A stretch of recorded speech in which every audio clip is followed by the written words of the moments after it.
सबसे पहले हमें ये पता होना चाहिए कि अमेनोरिया हो किस वजह से रहा है, ठीक है, वो प्राइमरी है कि सेकेंडरी है। इस वजह से हम इसके अंदर सारे के सारे टेस्ट करवाने की कोशिश करते हैं। सारे के सारे टेस्ट करवाने का मतलब क्या है कि फॉर एग्जांपल जब भी हमारे पास कोई भी ऐसी फीमेल आती है जिसको आप देखते हो कि इसके अंदर एमेनोरिया है, उसके अंदर सबसे पहले हमने एक तरह का डिफरेंशिएट करना है कि इसको प्राइमरी एमेनोरिया के सेकेंडरी एमेनोरिया है। अगर उसको प्राइमरी एमेनोरिया तो अपने सेकेंडरी सेक्सुअल कैरेक्टर को ऑब्जर्व करना जो आप नेकेड आई से खुद देख सकते हो, जिसके अंदर हम ये कह सकते हैं कि हाँ जी जब ये जो फीमेल है इसके अंदर सेकेंडरी कैरेक्टरिस्टिक्स हैं तो यह है कि नहीं है उस बेस के ऊपर।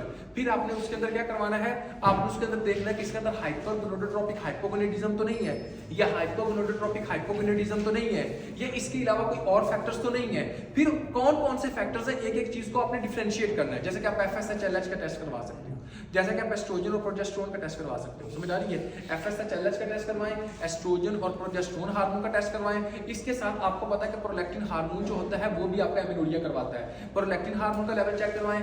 थायराइड हार्मोन जो होता है वो भी आपके अंदर एमेनोरिया करवाता है। आपने क्या करवाना है, थायराइड फंक्शन टेस्ट करवाना होता है। इसके साथ साथ आपने करवाना है अल्ट्रासाउंड करवाना है कि ओवरी सही काम कर रही है कि नहीं कर रही। उसके बाद आपने टेस्टोस्टेरोन का टेस्ट करवाना, जैसे कि PCOS की फीमेल के अंदर आप करवाते होते हो। इसके बाद आपने क्या काम करना है, अल्ट्रासाउंड ऑफ द अब्डोमेन, जिसके अंदर अपने यूट्रस, अपने फैलोपियन ट्यूब, अपनी ओवरी, इन सबको देखना है कि फीमेल के अंदर यूट्रस जो है वो सही है कि नहीं है।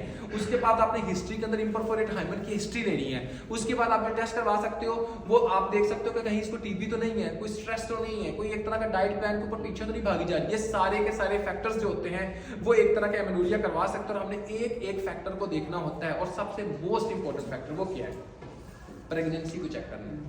समझ आ रही है कि हाँ जी जनाब फीमेल प्रेग्नेंट है कि नहीं है, तो ये आपने देखना होता है। अब